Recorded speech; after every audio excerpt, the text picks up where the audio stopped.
Now, a party election broadcast by the Labour Party.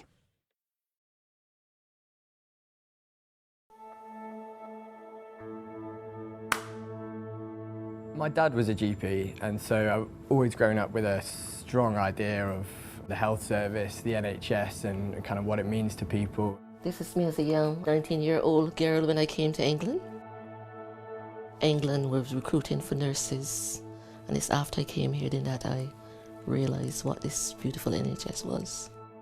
So I remember learning about the NHS at school, and I just remember being so amazed at how much resistance there was, and yet they still managed to create this incredible service. I mean, one thing I tell American people who are like, "You really like the NHS?" And I'm like, I'm crazy about it. As a country, it's something that we should be really, really proud of and not take it for granted either. More of us are coming to the realisation that the crisis the NHS is in is due to a deliberate ideology that wants to make it easier for a private-based system to come in. If we leave the EU under the terms of Boris Johnson's disastrous Brexit deal, then the NHS is going to be on the table.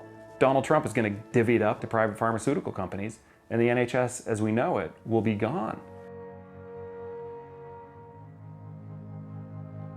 In the last 10 years, nursing's got harder. We do more unpaid work. I see A&Es getting busier. Short staff, people are getting burnout. I've been a GP for 30 years. It breaks my heart we can't give enough appointments to our patients.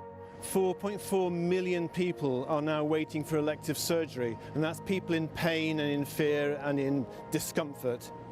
And cancer waits are the worst ever, with people waiting for treatment, waiting for diagnosis, and that is just unacceptable. What makes it worse is seeing politicians on TV pretending things aren't getting worse, pretending A&Es aren't overflowing, pretending things aren't getting privatised.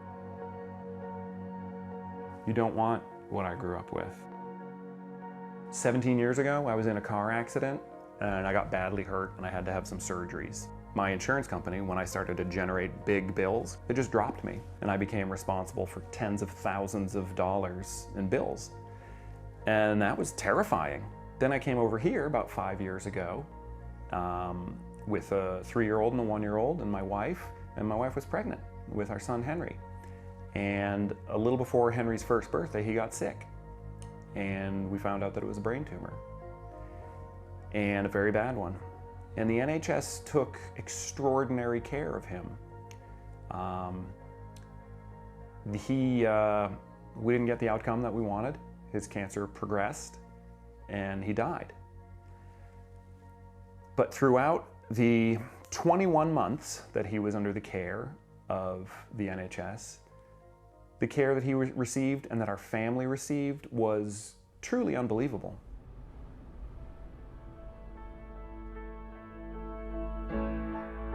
It's important to remember, amongst all the talk of crisis and challenges, what a brilliant thing the NHS does every single day.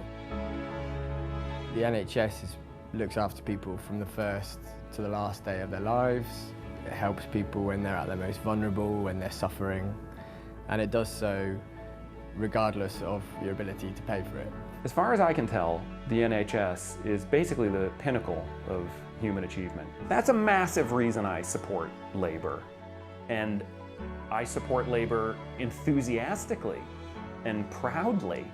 I mean, the real choice in this election, the two sides, are the billionaires, the millionaires who work for billionaires, that's one side, and the other side is the rest of us, the people who use the NHS and depend on it.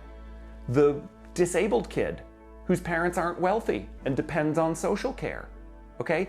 That's who this election is about. We need a party that truly believes in our NHS, will invest in our NHS, and that party is Labour. To save the NHS, make sure you vote Labour. That's why I think we've got to get rid of the Tories. I'm voting Labour to save our NHS. Vote for Labour. Save our NHS. Please vote Labour on December the 12th. The only way to end this crisis in the NHS is to vote Labour on the 12th of December.